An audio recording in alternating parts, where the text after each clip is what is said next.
5 August বিকেলে সর্বপ্রথম আমি গণভবনে প্রবেশ করি এবং যেহেতু আমার ফোকাস যে গণভবনে ঢুকে শেখ হাসিনার রুমেই যাব, আমি শেখ হাসিনার বাসভবনে আমি প্রবেশ করি এবং এই এই আমি কীভাবে বুঝলাম যে এটাই গণহত্যাকারী শেখ হাসিনার বাসভবন? এটা হচ্ছে যখন রাজপথ আপনি যখন থাকবেন তখন রাজপথের অনেক কিছু আপনি বুঝতে পারবেন যে তখন কি হয়। তখন রাজপথে যখন আপনি থাকবেন অনেক কিছু সিদ্ধান্ত নিতে আপনার জন্য সহজ হয়। যেহেতু আমার উদ্দেশ্য ছিল সৎ, সেক্ষেত্রে আমি গণহত্যাকারী শেখ হাসিনার বাসভবন আমি খুঁজে পেতে আমি সক্ষম হয়েছি অল্প সময়ের মধ্যে।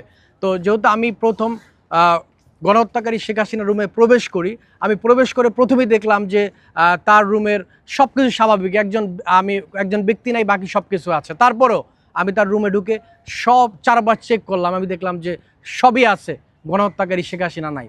সব আছে বলতে আমি সব আছে বলতে এখানে হচ্ছে আপনার গণহত্যাকারী শেখ হাসিনা যখন পালায় সে তার রুমের এসি, লাইট, ফ্যান এবং কোনো কিছু সে অফ করে যেতে পারে নাই। মানে তার এত তাড়া ছিল, মানে সে দেশ থেকে কখন পালাবে এটা তার, যখন সে দেখলো যে আসলে টিকতে পারবে না এবং আমরা যারা জুলাই আন্দোলন অংশগ্রহণ করেছি আমাদের এই স্বতঃস্ফূর্ত আন্দোলনের মুখে সে পালাইতে মানে অল্প সময়ের মধ্যে সে পালিয়ে গেছে, এই জন্য সে কিছু অফ করতে পারে না। ইভেন দো আপনার হচ্ছে আমরা তার বাসভবনে আমরা দেখলাম যে তার রুমে সে অনেকগুলো লাগেজ সে গুছাইছে, কিন্তু সে লাগেজগুলো নিতে পারে নাই এবং এবং সে আমার মনে হয় সে যাওয়ার সময় তার জুতাটা পর্যন্ত সে নিয়ে যেতে পারে না। কারণ হচ্ছে আমি দেখেছি তার লাগেজের সাথে অনেকগুলো জুতা রাখা, মানে হয়তো ওই জুতাগুলো গুছানো ছিল, সে কোনটা পায়ে দিয়ে যাবে।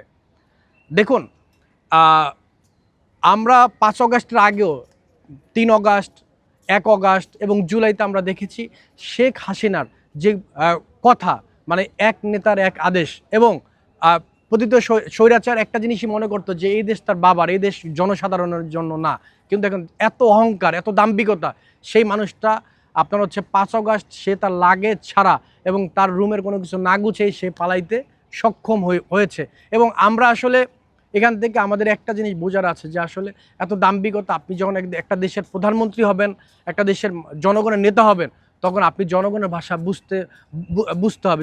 যেহেতু আমরা পারিবারিকভাবে বিএনপি করি এবং আমি একজন ছাত্রদল কর্মী, 2010 সালের 13ই নভেম্বর যখন আমাদের মা ও মানুষের নেত্রী বেগম জিয়াকে তার দীর্ঘদিনের বাসভবন মইনুল বাসভবন থেকে তাকে বের করে দেওয়া হয়েছিল এবং কোনো কারণ ছাড়া, ওই থেকে আমার ইচ্ছা যে আসলে যেহেতু এটা দেখেছি, ওই সময় আমি কান্না করেছি, কিন্তু আমরাও একটা সময় কোনো সময় যদি আমরা সুযোগ হয় আমরা দেখব যে আসলে এই গণহত্যাকারী শেখ হাসিনা কোন বাসভবনে থাকে এবং আমাদের হাতেই, যেহেতু সে দেশের এত মানুষকে লাঞ্ছিত করেছে, আমরা ছাত্রদলে যারা কর্মী আছি আমরাই তাকে ওই বাসভবন থেকে যেভাবে হোক বের করব। আমরা যখন চীন মৈত্রী সম্মেলনের সামনে তখন হচ্ছে আমরা একটা দেখলাম একটা হেলিকপ্টার আপনার উপর দিয়ে যাচ্ছে।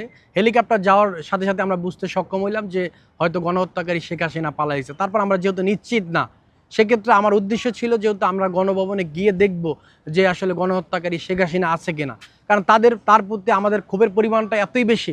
এই ক্ষোভটা আসার কারণটা হচ্ছে যেই জুলাইতে আমরা ছাত্র জনতা আমরা একটা কোটার বিরুদ্ধে আমরা অবস্থান নিয়েছি, কিন্তু শেখ হাসিনা আমাদের ব্যাপারটা না দেখে সে কাজ করেছে, আমাদের নিরীহ ছাত্রভাইদেরকে হত্যা করেছে। বিশেষ করে আমাদের ছাত্রদলের শহীদ ওয়াসিমকে যখন হত্যা করে এবং শহীদ আবু সাইদ এবং মুগ্ধকে, এগুলো দেখার পর আমার আর বাসায় থাকতে আমার মন চায় না এবং আমার মনে হয়েছিল যে কখন আপনার পতিত স্বৈরাচার শেখ হাসিনাকে আমরা হটাবো এবং তার বাসভবনটা আমি দেখব। তো আমি প্রথমে আপনার শেখ হাসিনার যে আপনার গণভবনের সামনে আমি দেয়াল টপকে আমি গণভবনে প্রবেশ করে আমি দক্ষিণ পাশের যে বাসভবন আছে আমি সেখানে যাই। আমি যাওয়ার পর আমি দ্বিতীয় তলায় উঠি, আমি গণহত্যাকারী শেখ হাসিনার রুমে যাই এবং রুমে যাওয়ার পর আমি দেখলাম যে গণহত্যাকারী শেখ হাসিনার রুমে আপনার এসি, লাইট, ফ্যান এবং সব কিছুই চলতেছে, কিন্তু ওখানে গণহত্যাকারী শেখ হাসিনা নাই। তো শেখ হাসিনা পালানোর সময় তার এতই স্বল্প সময় ছিল, সে তার রুমের কোনো কিছু বন্ধ করতে পারেনি, তার দরজা তো আটকানো দূরে থাক।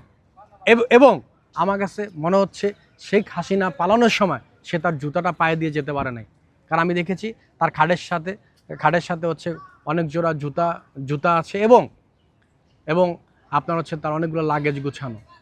মানে দেখুন, সে এদেশের মানুষদেরকে এতই অত্যাচার করেছে, এতই লাঞ্ছনা বাঞ্ছনা করেছে, সে পালানোর সময় তার লাগেজ, জুতা, আনুষঙ্গিক কোনো কিছু নিতে তো পারেই না এবং তার রুমের দরজাটা সে বন্ধ করতে পারে না।